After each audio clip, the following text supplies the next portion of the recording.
bearer of hope. Chances come to those who deserve it. Opportunities are gifts to those who work hard for it. In BJMP Urdaneta, participants learn creativity, discipline, and hard work, which are essential to jumpstart a livelihood that would help them have a fresh start at life.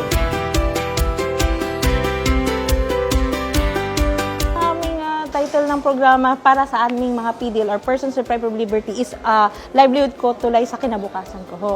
Wherein ito nga po is hindi lang po sa kinabukasan din ng which is kinabukasan para sa kanilang pamilya na rin as well. Kasi ho, as nandito ho sila, while waiting for their final judgment, then meron silang ginagawa namin productive ang kanilang time by making livelihoods such like this na makakatulong sa kanilang pamilya pag in case na nakabenta ho sila ng kanilang mga livelihood po. Nakaka-provide sila.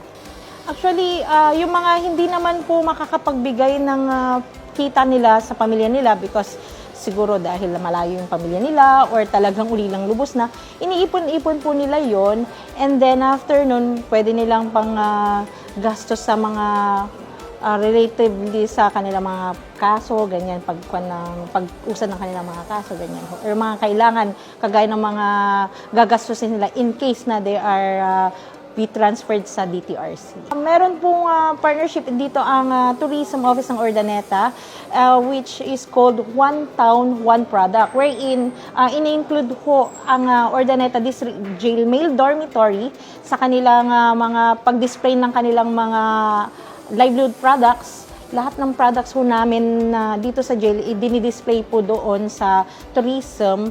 And then kung may makabenta or may magustuhan po sila, then yun nga ho, makakabili sila. Or kung may kulang pa or may gusto silang ipagawa, tinatap po kami dito para makakapagpagawa ng made to order, which is isa din pong nakakatulong po ito sa turismo ng ating Urdaneta City. Please po, suportahan po natin ang ating mga products na gawa ng ating mga PDL, by Pinoy kung sakali, pero dito sa atin is by PDL products ng UDJ MD dito sa Urdaneta City, Pangasinan. We are open for made to order po. So you can visit us at our Facebook account or R1 Urdaneta District Jail Male Dormitory. Sigurado po lahat po ng ating gawa dito ay de kalidad.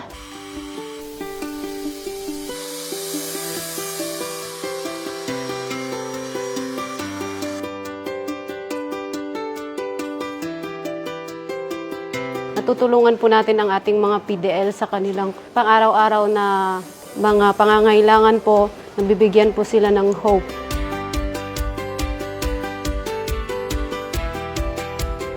Actually, itong produktong ito na pinoproduce na aming mga PDL, it's an eco-friendly bayong bags wherein ito yung magiging alternative para sa ating mga single-use plastic bags.